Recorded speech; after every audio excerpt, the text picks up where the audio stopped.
Oh, hi.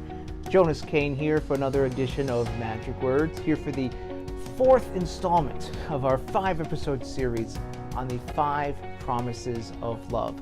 Last week we talked about forgiveness. The week before we talked about repentance. The week before that we talked about gratitude. Today's magic word is support.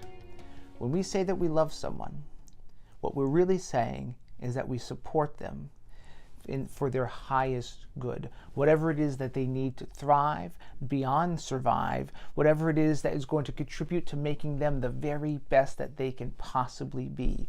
So when we say we love someone, what we're really saying is that we're committing to support them. So that's it.